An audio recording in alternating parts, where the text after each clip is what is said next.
This pain au chocolat looks simple. Butter, flour, chocolate, sugar, eggs, a small luxury with a cup of coffee. But inside, it is a map of modern inflation. A pastry is not just a pastry, it is energy, freight, fertilizer, labor, packaging, refrigeration, geopolitics, and consumer psychology, all compressed into a few bites. At one London café supplied by Capital Croissant, a wholesale bakery, a pastry that cost £1.85 3 years ago now sells for £3.10. That is not a marketing trick, that is the global economy arriving at breakfast. This is the third video of the Global Ledger, a premium business and financial commentary and documentary channel. Here, we want to create contents that can help you intelligently navigate the complex business and financial world today. If there is a topic you want to know more, let us know in the comments. In Ealing, West London, Capital Croissant produces about 10,000 pastries a week, supplying luxury hotels and cafes across the capital with frozen croissants and pains au chocolat. Its founder, François Bonnefoy, describes himself not only as owner and co-founder, but also as delivery driver, packer, everything. That is what makes this story so powerful. A small bakery is one of the final pressure points in a global system that has been hit again and again.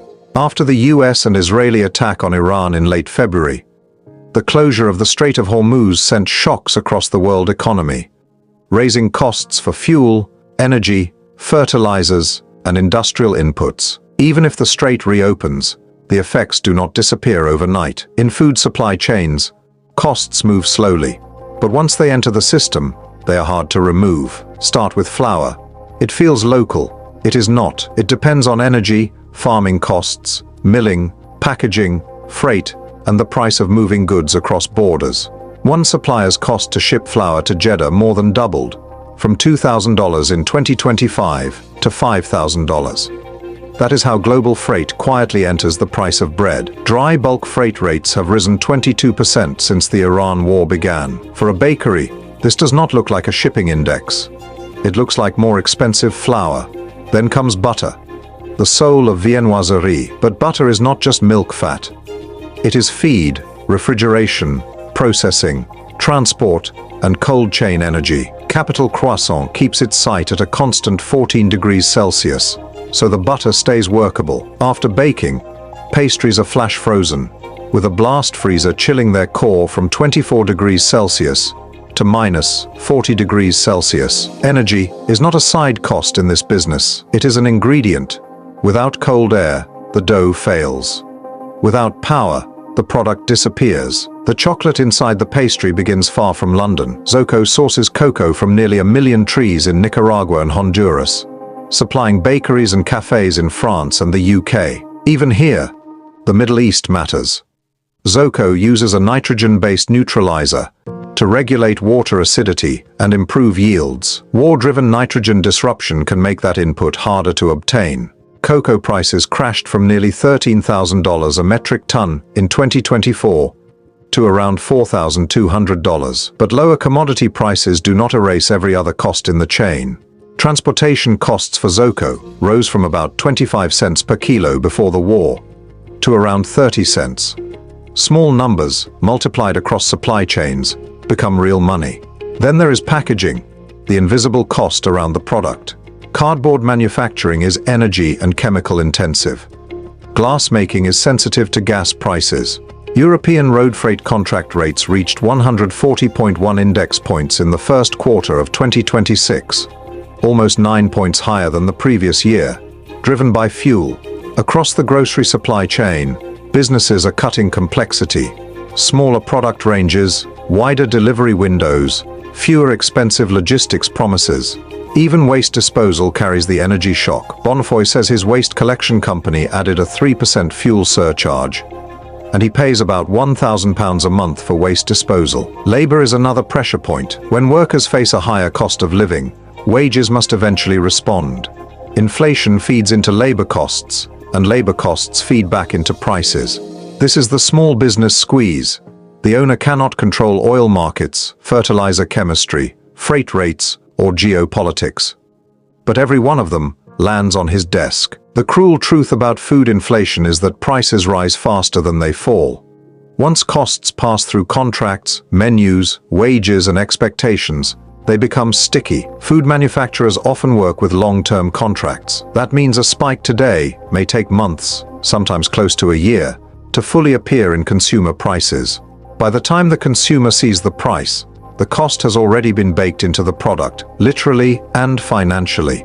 UK food prices have risen 40% since 2019, driven by supply disruption, extreme weather, and geopolitical conflict. For pastries, the hit is even more direct.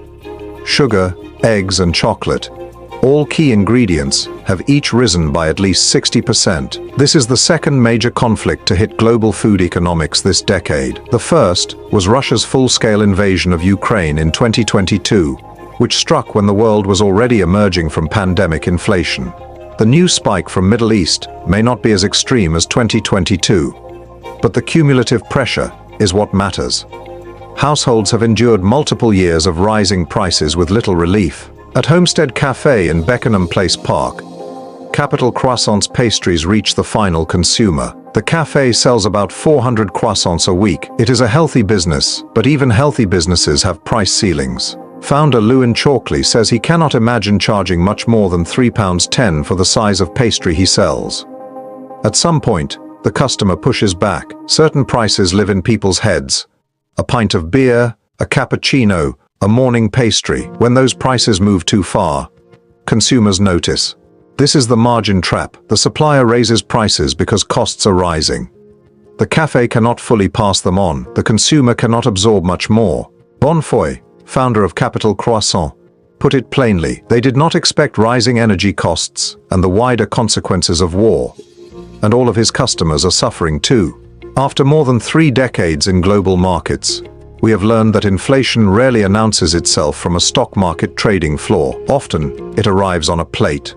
Central banks care about food because consumers experience inflation through necessities. If people believe prices will keep rising, inflation expectations become harder to control. Energy is the master input. It powers farms, factories, ships, trucks, ovens, freezers, and air conditioning. When energy rises, food inflation follows through multiple channels.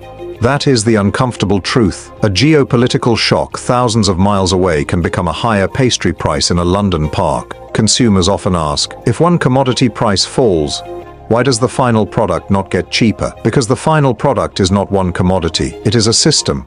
A pain au chocolat is flour, butter, chocolate, sugar, eggs, but it is also rent, wages, refrigeration, packaging, transport, waste disposal, and risk. Even with the Strait of Hormuz reopening, supply chains may take at least 6 months to normalize, and some energy infrastructure may take longer to repair. Because of contract lags, some price effects may take close to a year to reach the consumer. This is why inflation can feel delayed, sticky, and unfair. For many consumers, the problem is not one higher price. It is years of cumulative pressure. Many households feel they have already made every reasonable adjustment. The lesson is simple. Inflation is not abstract. It is built layer by layer, contract by contract, shipment by shipment, until it reaches the consumer. If you want to understand the hidden financial machinery shaping markets, companies, and economy, and the global shocks impacting everyday life, subscribe to the Global Ledger and tell us in the comments, are higher food prices now a permanent feature of the global economy? Will consumers finally see real relief, or other comments you may have? Until next time, follow the intelligence.